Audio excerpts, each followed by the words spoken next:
Hey friends, welcome to Data Talk, a show where we talk with data science leaders from around the world. Today, we're talking to Dr. Teri Fisher. He's a physician. He's a professor at the University of British Columbia. He's also the host and founder of Voice First Health Podcast, as well as Alexa in Canada. He is super busy doing tons of things, and so excited to have Dr. Teri Fisher with us. How you doing, Teri? I'm doing great. Thank you so much. Thanks so much for inviting me. It's a real pleasure to be here. And if there's one thing you said that's the most accurate out of anything that you said there, it's that I'm busy. So, yeah. I'm like, okay, you're a doctor, like you're busy enough being a doctor. And then like to add to that, you're teaching courses, which is awesome that you're doing that to help like the next generation of doctors. And then you're like, as a hobby, you're like leading these, tech podcasts around voice and healthcare. And so I was curious, like, how do you do it all? I wish I had an easy answer for that. I don't know. I guess the biggest thing that I can say to that is it's just simply, I love it, right? It's a passion and it's a hobby. So all this stuff, yes, outside of my professional practice, my medical practice, I've gotten involved with this voice technology thing, and the more I learn about it, the more I love it, the more I become enthralled with this technology. And I guess that makes it easier to spend a lot of time on it. I do spend a lot of time on it. I've got a young family as well. So of course, Oh, wow. So you're a dad too. I'm a dad. Yeah. So I've got my wife and my two kids. And so obviously within all of this, they're the priority too. So I want to make sure that I spend time with them. So, but really, to be perfectly honest, when I'm not focused on my family, I'm working on my hobby, which is voice technology and podcasts and that sort of stuff. So, well, I think what's cool about podcasting is like you can just kind of fit it in. Like you can work on it at nighttime, do your editing. So like when the kids are sleeping, you can like, oh, let me take a break away and kind of work on it. And if you love it, if it's a passion, it's like a fun thing to do. Absolutely. Like I would rather be working on this than watching TV or watching a movie or that sort of stuff. I'd much rather be reading about the latest technology and recording a podcast and my flash briefings and all that kind of stuff. It's just, that's how I like to spend my free time. So that's cool. Do you also, are you in fitness? Are you like running? How do you keep your energy up? I have been more involved with fitness in the past. I have to admit, I'm a sports and exercise physician. That's what I do. So, working out is extremely important as well. So that I do my best to make that a priority, and I think that should be. But it's interesting the way your interests change over time. I used to be very, very interested in the fitness side of things, and I've just become so passionate about this voice technology stuff that has sort of taken over some of my some more of my time.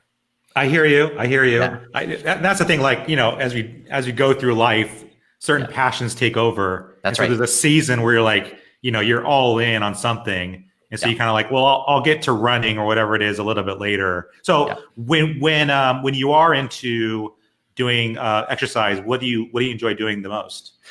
Like home exercise programs. Yeah, because okay. I think it's most time efficient. So, and that could be a little bit of everything. It's important for being a sports medicine physician. Like I know that the importance of that and what we should be aiming for, generally speaking, that's what I try to aim for, is 150 minutes a week of what's known as moderate to vigorous activity.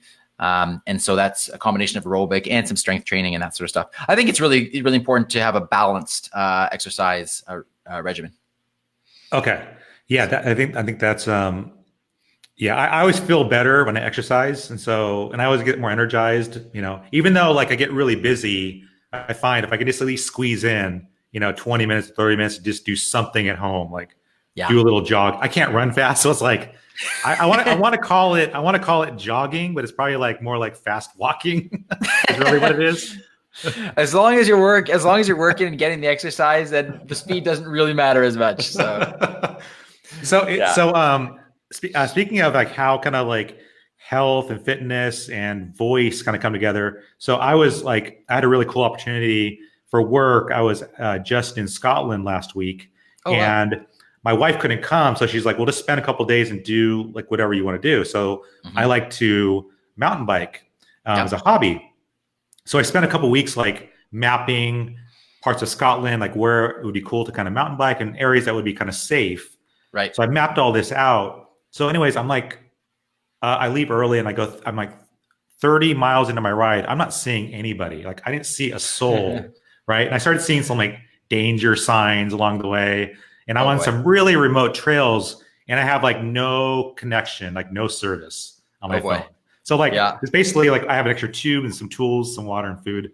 But I was thinking like, man, like voice technology would be really comforting to be able to have something like checking in with me, like mentally, and also like, hey, your heart rate's going a little high, you want to calm down. And then like also having a bot there, like if there was an emergency situation where I wasn't responding anymore, like I stopped Right. biking and obviously I have an injury or something, I got knocked unconscious, like that bot would then be able to get me help. That's interesting. Well, a lot of that comes down to what would be available in terms of internet. That's and right. if this thing could be acting locally or if it required some internet connection. But anyway, ultimately, if you want to call for help, it's got to have some way to call out, whether that's through a cell signal or the internet, that sort of thing. But yeah, I mean, there's lots of possibilities there for technology to help out with your health. Yeah. So tell me about, how did you get interested in voice technology? That's a great question. So I would say, first of all, that my three biggest passions, and I know I've talked about this a little bit already, but is really technology, healthcare, and education. Before I did medical school, I did an education degree. So I became a teacher, and then I went into medical school. But it was about, I'd say, 2 to 3 years ago when I started first hearing a little bit about voice technology, and being a podcaster and sort of a techie at heart, that sort of got me intrigued. And so I started looking into it a little bit. And actually at that time, for example, Amazon Alexa wasn't even yet available in Canada. And I am in Canada, in Vancouver. And so I thought, oh, that's interesting. But I'm still very interested in what Amazon's doing with this technology. So I started to look into it a little bit more.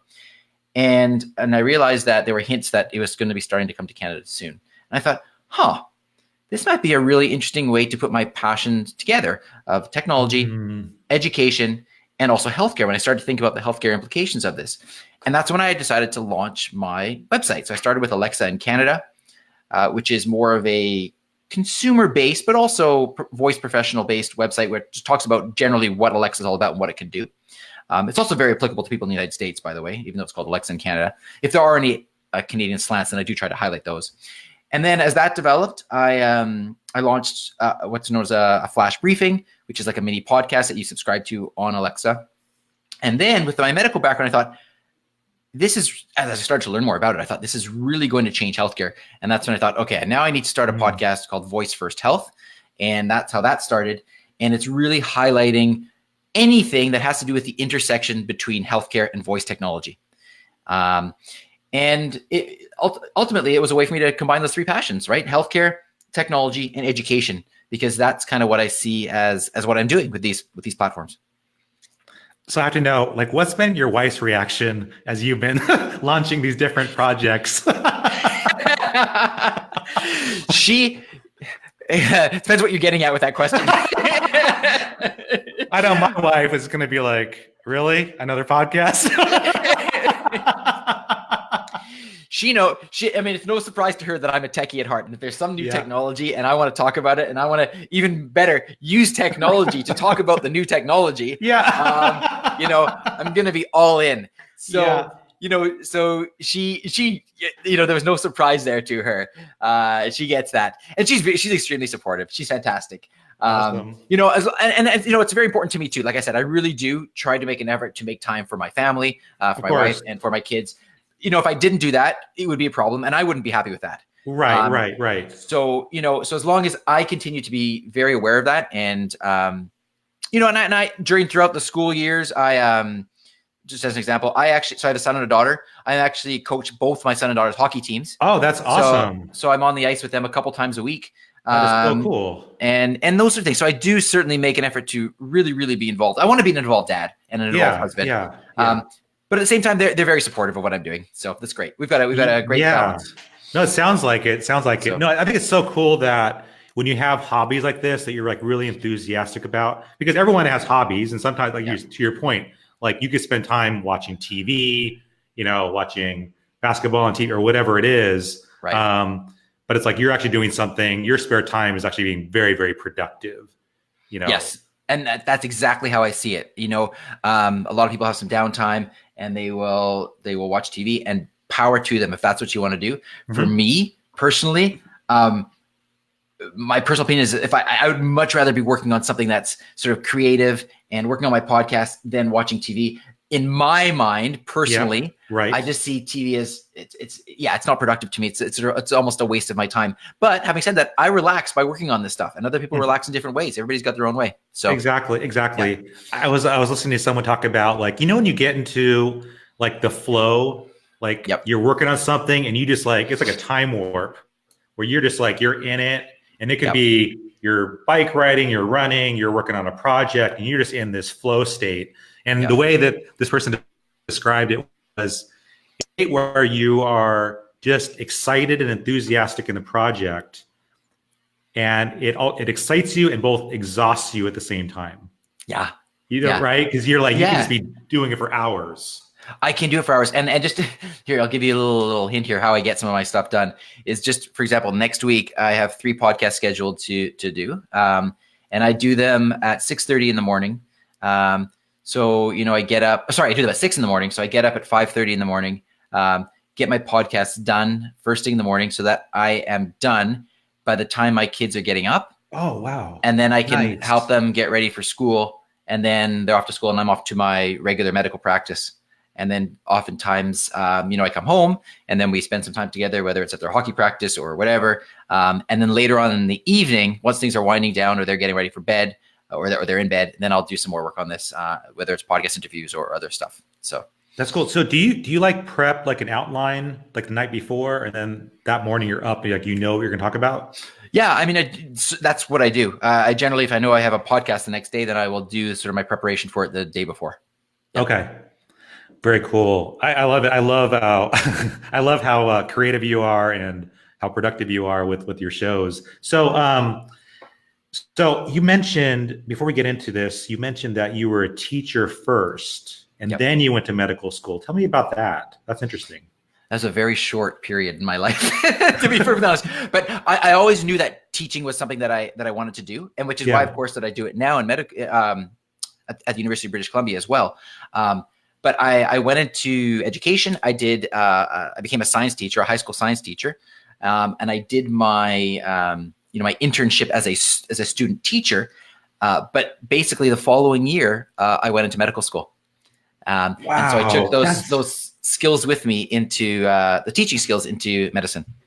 Yeah. That is like a serious commitment. I mean, medical school is hard work. I was in school for a long time, and to make things even seem a little more crazy, if you want to put it, maybe that depending on how you. This is not going to surprise me with you. I actually hold 4 degrees. So I did a Bachelor of Science in anatomy and cell biology and experimental medicine, and then I did a Master's of Science in. Sorry, I said that wrong.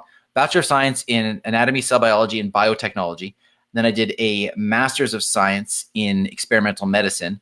Then I did my education degree, and then I did medical school, followed by my family practice residency and my sports medicine fellowship. So I literally been in school was in school for decades. So, yeah, your whole life, pretty much. So yeah.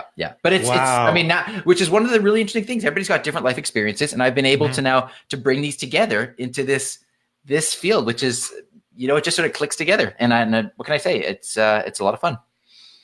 So when you first started looking at Alexa and started looking at voice technology, what were your initial reactions to the type of skills that were available or things that you could do with it? Yeah, I think the first thing that sort of struck me, and again, it goes back to the education idea, is that when it comes to medicine, because I mean, everybody knows you can listen to music, you can set timers, you can set alarms and all that kind of stuff. But I started thinking about it in terms of being a tool for education, and how somebody can ask the device whatever it is that's on their mind to learn from the device.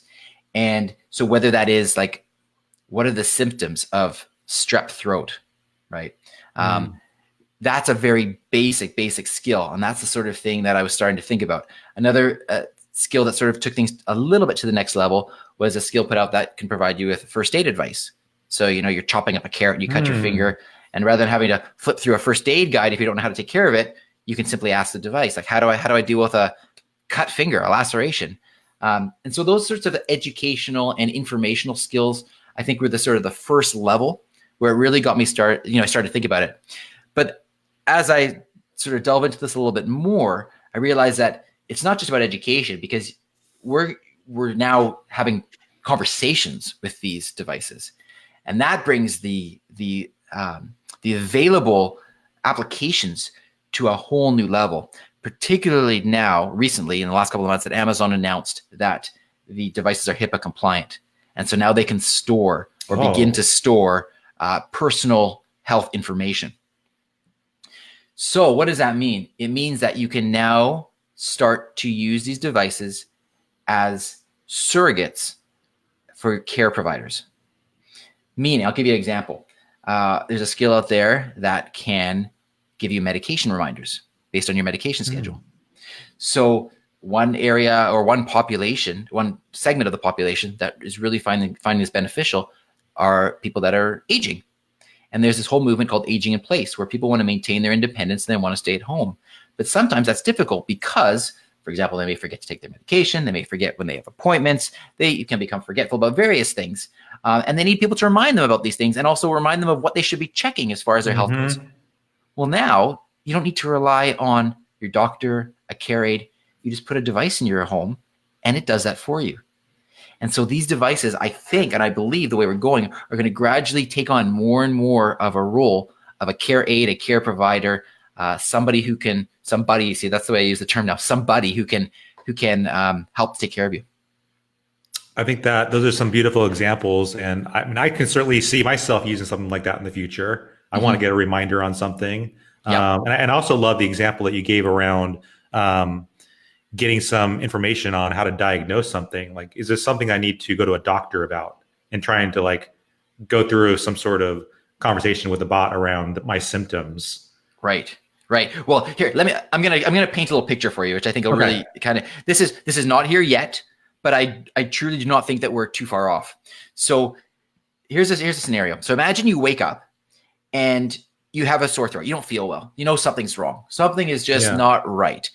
And so the way it is now, what would we do? Well, we would think, okay, well, now I'm going to have to maybe call my doctor, make an appointment, go on in. Maybe I'll have to call into work sick, maybe make arrangements for my kids, get in the car, drive to the doctor, blah, blah, blah, get a history taken. Maybe the doctor does a throat swab, says, yeah, looks like you might have strep throat. I'm going to send you now to the pharmacy. You get your drugs, you go home and check in if things go bad, whatever. It's quite an ordeal. When you're feeling sick, probably all that stuff is the last thing you want to do. So let's imagine, though, we're just a little bit further in the future. And what happens is you wake up and your voice assistant says good morning to you. You say good morning. And just by the tone of your voice, it can tell that something's not right because it knows your voice. And we can come back to that. It's a very fascinating area called vocal biomarkers. But we can come back to that. But so it starts to ask you questions like, how are you feeling? And you say, you know what? I'm actually not feeling that great. I've got a sore throat. I'm shivering. And it starts to ask you about symptoms, just like your physician does. So you go through that, and using some algorithms, some AI, and the natural language understanding, it gives you sort of a probability. It says, you know what? Based on what you've told me, there's a high probability that you have strep throat. How would you like it if I were to order a strep test to your home and have it delivered right now? So you go, sure. So what it does, this is where it ties into Amazon. I think Amazon's brilliant here, quite frankly. So if this is with Amazon, so it automatically orders a strep test. Drone comes Amazon, down. You got it. A drone lands at your home. You pick up the strep test. Now the strep test is Wi-Fi enabled. It's a smart test. So it automatically taps in to your home Wi-Fi network, and you do the test, and your voice assistant talks to you and tells you how to do it. Okay. You do the strep test. It then analyzes it. It gives you the results, and it says, yes, you have strep throat. You need some antibiotics. Now, I know from our previous interactions that you're allergic to penicillin. I already know that because I know your personal health record. And so we're not even going to bother asking about questions about that because it will be efficient. But I'm going to, if it's okay with you, I'm going to order some antibiotics now for you. And we're going to have those delivered to your home. Fantastic. So a little while later, another drone drops off your antibiotics. You go to your front door, you pick them up, you start taking them, and your voice assistant starts talking you through the scenario when you need to take your antibiotics. It asks you how you're feeling. It asks you key questions that a physician might want to keep track of as you're getting better, watching for any complications. And if there are any complications, it alerts you to them, maybe it alerts your physician and it tells you what to do. That's kind of one of the scenarios that I can see. Oh, I love that. That's brilliant. That's brilliant. Well, so tell me, okay, so from my end, I think that this is amazing. Like times, it saves you time. You're right. You're not feeling good, like all the stuff you have to do right now to even get the medicine that you need. To have that all done at home in the comfort of your home, and then the benefit of having a bot checking in on you and reporting back to a doctor like how you're doing. I love that. So tell me about, like, from the doctor's perspective, how that would work. Like, as you're a doctor, and let's say you have a patient who's doing that, what's your reaction to this? It's a very, very, very good question, because I've talked to other physicians about this, and they're like, well, who's responsible for this? Who's making the diagnosis? Like, is Alexa responsible for your medical care? Mm-hmm. And I don't have a clear answer for this right now, right? But some of my thoughts on this is that there are lots of applications out there, not necessarily voice applications, but lots of applications that can provide medical care now, whether it's through telemedicine or through some type of chat bots on the messaging system. But at the top of the food chain there is somebody. There's a physician behind it. There's a hospital behind it. There's a company behind it. And if they are producing these applications, and just like the way you would be producing this type of skill or action for a voice bot, somebody at the top of the line has to have done the research and has to have ensured that what they're doing and what the advice they're giving you is evidence-based. So based on research, based on probability, based on symptoms, it's got to be very soundly based on data, right? Mm-hmm. And if I'm a doctor, if I can be confident that what this is providing, the type of information it's providing, is based on the same type of data, the same type of papers that I would be using to make my own clinical decisions in my office, then I'd be more comfortable doing that. Now, ultimately, somebody's going to have to be responsible for that. So like I say, is it going to be a doctor who produces this skill? Is it going to be a hospital who produces this application? That's what, we're going to wait. And we have to see who that's going to be. But I think that's going to ultimately be what it comes down to. The interesting thing also is that as a physician, there's oftentimes in my clinic where I assign a task to a nurse. So the nurse may go and do some wound care, and that nurse may then say to the patient, you know what, I want you to come back next week because I want to check on this wound. So I'm not actually seeing that patient that next time around. The nurse is, but because I've assigned that task as a physician, I'm ultimately responsible for that. Now, sure, there are some similarities, but there are also some differences. But I have to think that when we look at a voice assistant, is it that much different if I assign the task of talking to my patient than from assigning the task of my nurse talking to the patient? So these are lots of questions, and I don't have any clear answers, but I think those are some of the thoughts that I'm having about that. That's good. Now, so I'm thinking about how, like, sometimes the worst thing I can do is go to WebMD. It's like the worst thing I could do, because all of a sudden every symptom, that's me. I have this horrible disease, and when I go to a doctor, sometimes, unfortunately, some of those symptoms I read, doctor's like, "Are you feeling this?" And I'm like, "Oh, I know what he's getting at. Yes." But usually the doctors are smart enough to realize, no, you don't. You don't have that. Like, they can like comfort me in the office. So what's your thoughts on, like, these bots, as they're trying to analyze the situation, diagnose you. But at this point, especially in the early stages, they're not going to be human. Like, you as a doctor, like, if you saw me in your room, like, you'd be able to detect things about my personality. Maybe that I'm prone to being scared and, thinking that I have every disease possible. And also, that you could read me, like, you could read my behavior. And the bot at this point, especially in the early stages, it's just going to go off what it hears. So yes, again, that gets back to that whole idea of vocal biomarkers, and we'll come back to that again. But what you're getting at here is the idea of a false positive, meaning, right, somebody says something that they think is accurate, but it's actually, as far as a physician, I'm wondering, like, is that positive statement meaning is it present? Is the symptom present? And sometimes, yes, it's a false positive. And you're right. When I see a patient, I can certainly read the emotion. I've also got history with that patient. So I kind of know, like, does this person tend to, Yeah. emphasize or slightly exaggerate symptoms or that sort of thing? Right. So, I have two thoughts about that. One is that, generally speaking, healthcare with technology, it moves very slowly because we tend to be conservative and because there's so much at stake. And so I think if we were to move ahead with this type of scenario, like I talked about, I think that having false positives wouldn't be such a bad thing in terms of, we want to be erring on the side of being more conservative and more cautious. And then if that were to be the case, then defer that to the actual physician to make that call. I'd much rather go that way than somebody talk to a bot and the bot, what's the word? Doesn't take a symptom seriously. Yeah. And then something gets missed. Yeah. I guess that's my other concern too. Cause so me and my wife are opposites. Yeah. Like I will probably exaggerate because I don't feel good. I'll be like, oh my gosh, I'm dying. My wife, on the other hand, she's like, she minimizes everything. And I'm like, you need to go see a doctor, sweetie. And she's like, no, I'm fine. I'm like, no, you need to see a doctor. And she like waits till the very last minute. And so my other fear is like, I guess the opposite. What you're getting at is like, they need to see a doctor, but they're going to minimize it to the bot, and they think that they're okay. I think that the more we can move towards objective measurements with vital signs and that sort of thing, IoT devices and medical devices, which I think we're going to see more and more of that in the home, that does take some of that subjectivity out of it.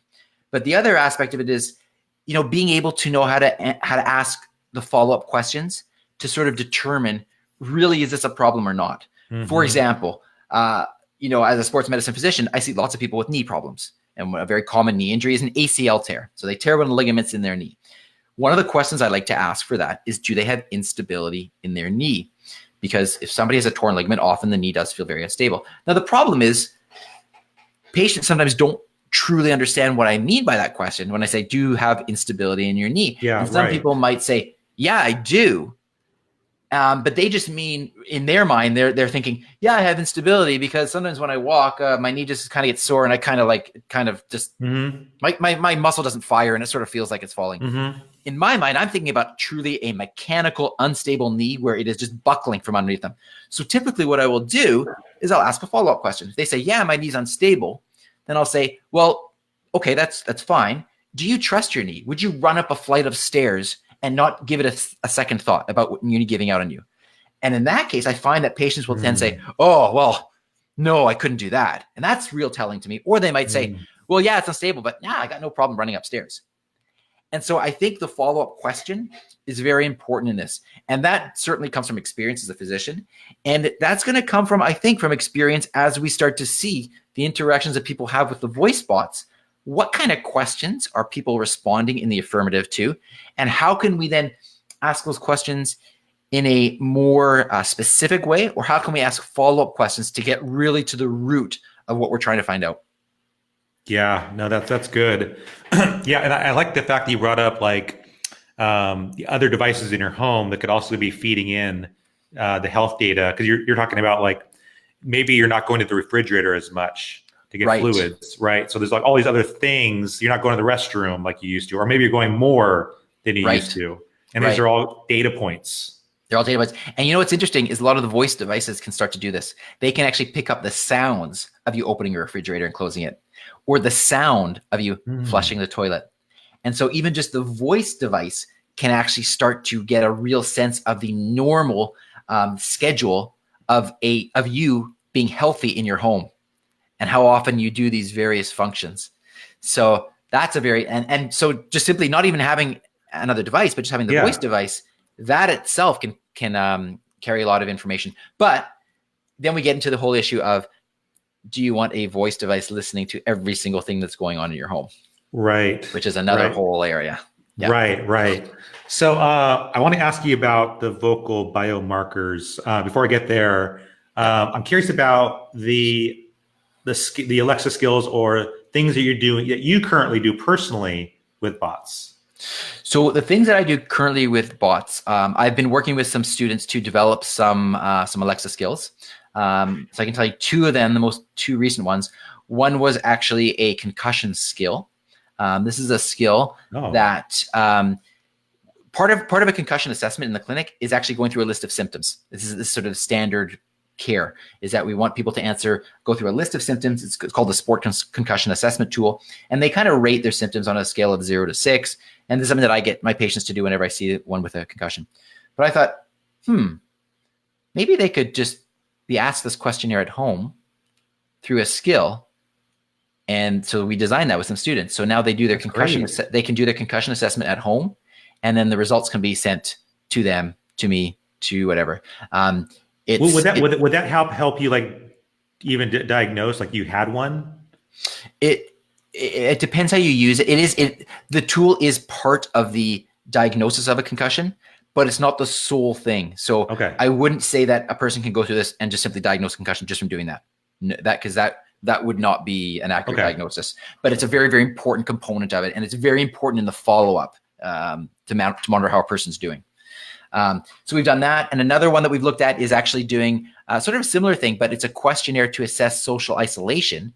And this is with the idea being that when somebody gets a device, you can assess their level of isolation and loneliness, and over time reassess that. And there's some information coming out that shows that just having a device in the home that you can talk to, particularly for the aging population, can decrease their sense of isolation and loneliness. So these are very interesting areas. In my practice, what's very challenging right now is because the HIPAA compliance has just come out in the United States. It's actually not here in Canada. So I can't actually use this stuff in my practice yet. It's not quite there yet. What we can do is develop educational skills for patients to learn about disease processes and illnesses and that sort of thing. And that's something that I think is a big opportunity right now. Are there any, as you're developing these skills and as you're looking at new skills that are being developed, are there any ethical areas you're concerned about, or things where you think this data could be exploited? That's another great question. So there's actually some discussions going on, and there are some people that are specifically studying the ethics of voice technology, because there's lots.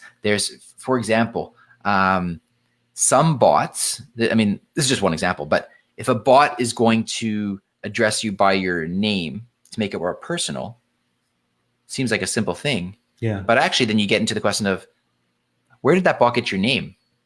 Is that, where did it get that data from? Who owns the data? So if a physician, another example, a physician has a bot in their office, potentially listening to your encounter with the patient and taking notes for you in your medical chart. Right.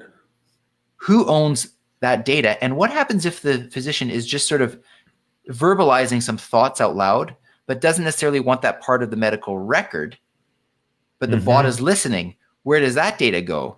Is that part of the medical record? So there are actually a lot of new sort of issues that are coming up. And again, this is one of these areas, there are no correct answers right now. This is something that's going to have to be looked at over time. But I think it's very important that we do have these discussions early, so that as the technology evolves, as best as we can, we're prepared for these discussions and have them. Yeah, no, that raises a lot of interesting things, especially those confidential conversations with the patient. Like, they don't want any of that information on a bot or even in a notepad. Yeah. And at the same time, I can tell you, one of the things that physicians would die for, like, this is the holy grail of what you could do for physicians. And I know that there are a number of companies that are working on this. I've interviewed a couple of them on my podcast, is having a bot, a voice assistant, a device in the office that listens to the interaction between a physician and a patient and automatically charts the encounter. So it takes notes for you, pulls out the relevant part using the natural language processing and the understanding, and then it records it in the chart. Because the amount of time that physicians are spending these days on charting and the electronic medical health records, it's actually one of the big sources of physician burnout. And so physicians want this very, very much so. Yeah. But you're right. You got to balance that with the privacy, and are patients going to be okay with that? Yeah. So I see both sides. Like, on one side, like, there's that safety of like, okay, we have something that's actually recording everything.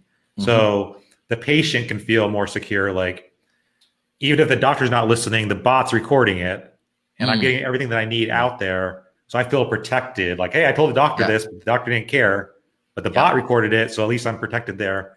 On Yeah. the other end of the scale, it's I don't want anybody knowing this. I don't want you writing this down in your chart. I'm just sharing with you in confidence. And I don't turn off the bot. You know what I mean? And that may be the option, right? The option might be like the doctor goes in and says, "Hey, look, I've got this bot that can record our conversation, and chart my note for me. Is that okay, or are we turning it off?" Yeah. And that may be the way that we end up going, right? At least giving the option. Mm-hmm. Yeah. Yeah. And a couple podcast episodes, we talked a little bit about mental health in bots. And I chat with one, but I keep it very, very generic because I'm like, I don't know who owns the app. I'm playing with it and I find it useful for like helping me relax and things like that. But I'm very generic because I'm like, I don't know where the data's going. Yeah. And so that actually ties into that whole vocal biomarker thing again when it comes to voice, because maybe I can explain a little bit about that, because this is actually an area that I'm completely. I never even heard that. I never even heard this term. Okay, so I'm completely fascinated by this. Vocal biomarkers. So here's the best way I can describe this. I'll give you an example. When my son comes home from, actually, no, let me take a step back. When you take digital photographs, a lot of people are familiar with digital photography. You can capture what's known as metadata. So for those people that don't know, metadata is all the extra information that's captured beyond just the photograph. So things like, the camera model, the shutter speed, the aperture setting, the GPS location of where you are when you took the photo. There's tons of data that can be captured. Okay. So the thing is, when you speak, there's a lot of data that can describe how you're speaking. And that's sort of what this term vocal biomarkers refers to, because here's the example I was going to give you. So if my son comes home from school and I say to him, "Hey, how was school today?" And he says to me, "It was great." Okay. Yeah. It's got a meaning. Yeah. And the next day, if he comes home from school and I say to him, "How was school today?" And he says to me, "It was great." Okay. Exact same words, completely different meaning. And so how do we know, really, like objectively, how do we know that those two statements had completely different meanings? And of course, the answer is the way it was said. It's like the speed, the intensity, the frequency, the rhythm, all of these other pieces of speech that are not actually the content or the words that you're speaking.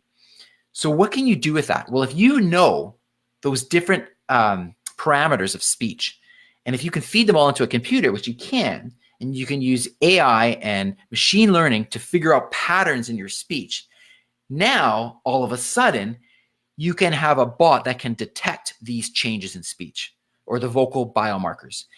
And so what does that mean? So what can you do with that? Well, the Mayo Clinic, they did a study with a company in Israel, and they had people that were going in for coronary angiograms, so imaging of the blood vessels around the heart to see if there were blockages in the heart. And what they did was they had people simply read some statements, okay, in different ways. Okay. And then they went and they had these coronary angiograms. And then they looked and they said, well, let's look at how many of these people actually had blockages in these vessels, and let's compare it to the way they spoke. And they found that there is a statistically significant correlation between the way someone speaks and the risk of having coronary artery disease. Really? I would never think. Yeah. No. That's fascinating. Someone even thought of that. Yeah. And I looked at them and I'm like, so I talked to them and I said, you got to explain to me, like, how does that work? Yeah, like, what's going on there? And then they said, well, we have some hypotheses right now, but we're studying it. One of them is that we're actually wondering if the coronary artery disease is actually affecting their vocal cords as well. Or the other thought is it affecting one of the nerves that controls your speech, your vocal cords? So that was one study. Then there was another study that they looked at people with congestive heart failure, and they had them describe an experience. So they just described an experience in their own voice. And then they followed these people over time. And after, I can't remember what the time frame was, but after a certain number of time, they went back and they looked and they checked the death records and they checked the stats. And they looked at how many of these people had passed away. And then they looked at that and then they went back to the speech that they had of these people, and they found a correlation between the way someone spoke and their risk of dying. That is insane. Absolutely insane. And Whoa. and so as a result of this, they are studying many diseases now and comparing it to the way someone speaks. And that is a vocal biomarker, Whew. meaning that the way someone speaks can be monitored and can actually start to give you some insight into their diseases that's going on in their body, their risk of certain diseases, their risk of dying potentially. And on top of that, the devices can also start to detect changes in your intonation that may indicate that you're becoming depressed or anxious. It can also detect changes in the cognition. So it can detect if there are changes in the way you're thinking and the way you're speaking, which might Mm, indicate Parkinson's, mm. Alzheimer's, and so on. So I actually believe that going forward, our voices are going to become the most valuable vital sign that we have to physicians. More Wow. important than blood pressure, or maybe not more important, maybe I shouldn't say that, but just as important as blood pressure, heart rate, respiratory rate, temperature. Your voice is going to be telling. And when you have a bot, a voice assistant, a smart speaker in your home listening to what you're doing and how you're speaking, it will be the first trigger that catches if something is going wrong in your body. Mm.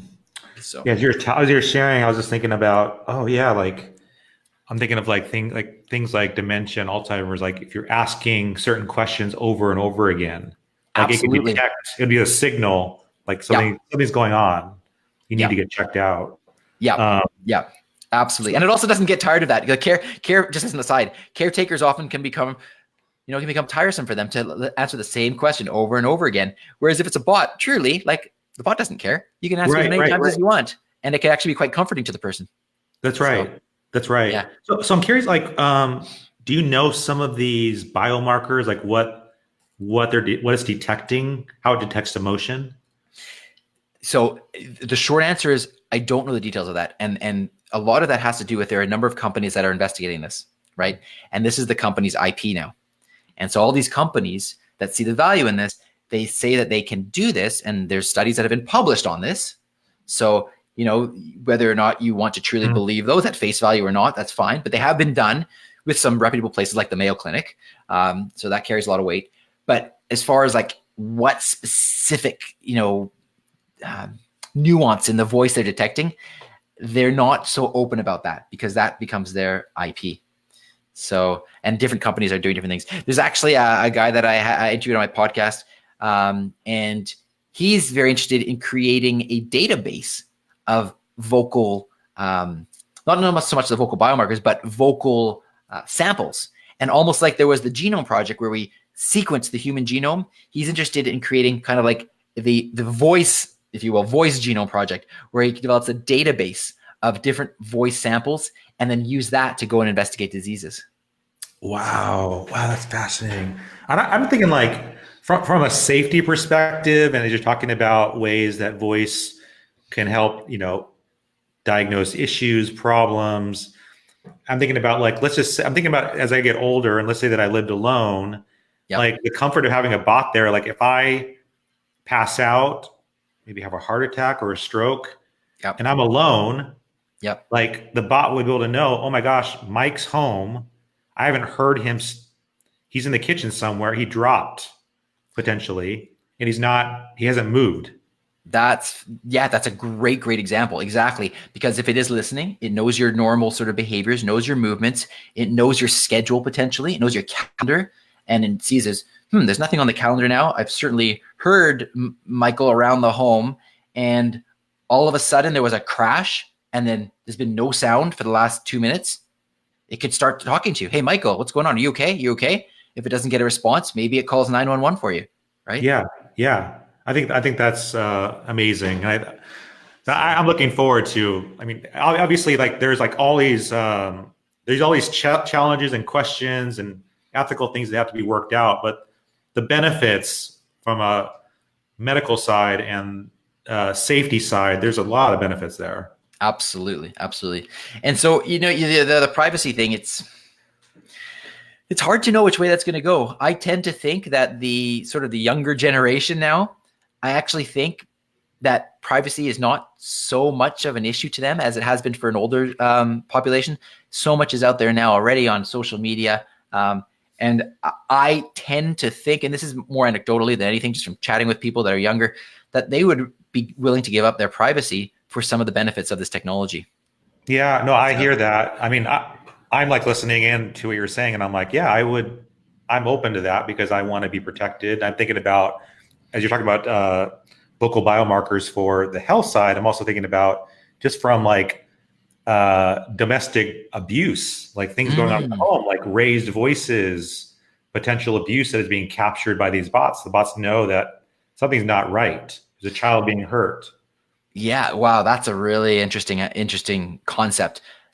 Again, that raises up a lot of ethical issues, right? Like, can you use a bot, and would that be used in court? Yeah. And that sort of thing. And I know there's actually been some court cases where some of the recordings of Alexa have been subpoenaed by lawyers to see if it heard anything. So, that's very, very, it's a slippery slope. And again, that's one of the areas. I don't have all the answers. Right. No one does. No one does. Yeah. It's like we're just like, now there's all this new technology and now we have questions like, right. What do you do with that? Like it has this data. There's a court case about potential domestic abuse, child's hurt, spouse is hurt. Yep. And they need proof. Yep. And the proof is there, but how do are you allowed to use it? And whose bot was it? Was it the husband's? Was it the wife's? Right. Whose name was it registered under? How does that change things? I mean, there's a lot of questions. Yep. Yeah. Oh man. So tell me about your show, Voice First Healthcare Podcast. Health podcast. Yeah. Voice First Health. So that's so I launched it almost about a year ago now. And like I said, it's really an opportunity for me to bring on people that are doing very interesting things in the voice technology space and healthcare. So I usually try to keep it shorter form when it comes to podcasts. I usually keep it in it varies, but 20, 25 minutes kind of thing. And I have people that are creating skills for healthcare. I've had some people that represent some hospitals come on. People that are doing work in vocal biomarkers, I had them come on, interviewed them. I've had people from the Mayo Clinic talking about their skills. Some more sort of software companies that are producing platforms that allow people to create healthcare skills. So it's really a wide cross section of people that are interested in those two things: voice technology and healthcare. And it's just every time I do one of those shows, it's very fascinating to hear what kind of ideas and things people are working on. It was cool when I went to your website, and for those listening to the podcast, voicefirst.health.com is the place to check out. Voicefirst.health.com. When I was scrolling through, I started looking at these episodes. I was like, wow, you got some amazing people on your show. Are there any specific shows that you were like, you walked away going, wow, that was really, really good. I got to listen to that one again. Yeah, you know who I would recommend if your listeners, your viewers are at all intrigued by what I'm saying, there's a guy you have to follow. I'm a big fan of him. I think he's absolutely brilliant. His name is Brian Romley. Okay, I'm going to spell the last name. It's Roemmele. Okay, Brian Romley. He is known as the Oracle of Voice. I've had the opportunity to interview him a couple times on both of my podcasts. And he's been studying this stuff. This has been his life for a number of decades, way before anybody else was. And he is a technologist. He's a futurist. But one of the most amazing things about this man is that he assimilates knowledge. He's a learner. He assimilates knowledge from all different disciplines, whether it be psychology, medicine, physics, computer science, anthropology, history, and he puts this all together and then presents these ideas of where voice technology is going to take our society. And I'm going to give you I'll give you an example of one of the things he talks about, which actually sent chills down my spine. And I said that on my podcast. I remember that when he was describing this. And it's the idea of a personal voice assistant, something that he calls the last interface. And these are Brian's words, but he calls it the last interface because we've been interfacing with computers now for a number of decades. First, it was through a keyboard, then through a mouse, through a touch screen, a smartphone. But those all have required physical devices for us to communicate with the computer. But this is the first time really where we don't need a physical device. We are just talking in our most natural way to a computer. So the computer's adapting to us. So he calls this the last interface, the way that we're going to speak to computers. But here's the point. He believes that we are going to get to a place where our voice assistants really get to know us personally. And so you're going to have a personalized experience with each one of these devices. They're going to get to know your personality. They're going to get to know what you like, what you don't like, the way you speak, your hobbies, your passions, things about your life just from interacting with it. And then imagine, because kids now are growing up talking to these devices. So I'll paint a little scenario for you again here. This is Brian's scenario. So imagine a child growing up with one of these devices. Yeah. And they're talking to their device throughout their life. And that child grows up and becomes an adult and has their own kids. And now that family is growing up together and they're each talking to their devices. And that child is getting older, getting to their teens and their 20s. And this child is now dating a partner and they're thinking about getting married. And then tragedy strikes and the parent is killed in an accident or something like that.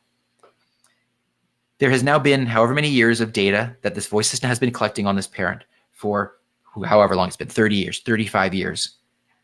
And the child is getting married now. And the child goes to the voice assistant and says, hey, I wish that my dad or my mom were around. I'm getting married. I'm just wondering, what would they have said to me on my wedding day? And the voice assistant has 35 years of data to base this on. And it either says to the child, this is what your dad would have said. Or at least, this is what I believe your dad would have said. And this was his story of his own wedding. And this is what happened to him. And this is your family's history. And this is what your dad would have, or even better or worse, however you think about it. It may answer in that person's voice because we already have the technology to synthesize voices that sound like our own voices. And so it may actually, whether it answers in the first person and says, hey, son, this is what it was like when I got married and I'm thinking about you and that kind of stuff.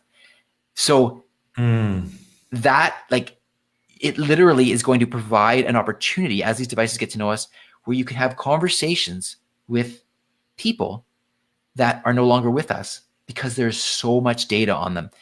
And then maybe, just to stretch this out, maybe it's that you actually want to talk to somebody like Albert Einstein.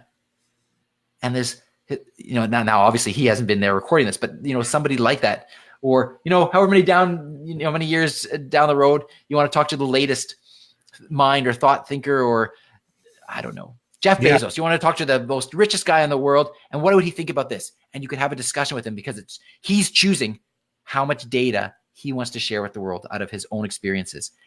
And those are the sorts of things that Brian is foreseeing. And it makes me think of the show on Netflix, Black Mirror. I don't know if you've seen that, but it's everyone keeps talking about it. I have not seen it. So it's these sort of sci-fi scenarios, and there's one that's sort of it's sort of along these lines. But I just find that fascinating that we're going to be able to have those kind of interactions through a device that personally knows us and will be able to take knowledge from people that aren't even here and share them with us. Yeah, that is it's an emotional story you just shared because I'm like, oh man, I could see that, just how healing that could be for somebody to actually have that connection with somebody who passed, a loved one, and be able to hear their voice again. And for it to call up stories and things, and even these audio diaries of just things that your dad did or someone you love did. Right. That could be a very beautiful way to kind of have that person around still through voice. So that's it. So if that story intrigues you or any of your listeners, definitely, if there's one podcast that I would suggest you listen to, just go to the website, voicefirst.health.com, and search for Brian Romley on there, and you'll find that podcast interview that I did with him.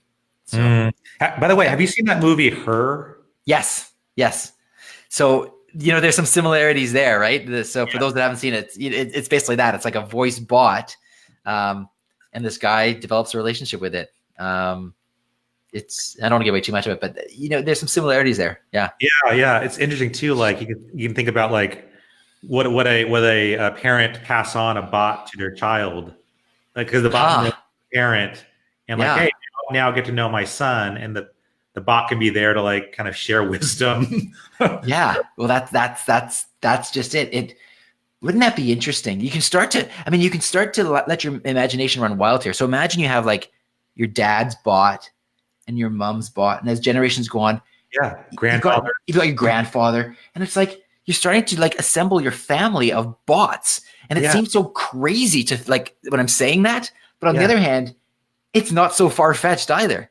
And it's you can imagine sitting around a dinner table with like a family of bots and having dinner and having like a discussion with your family.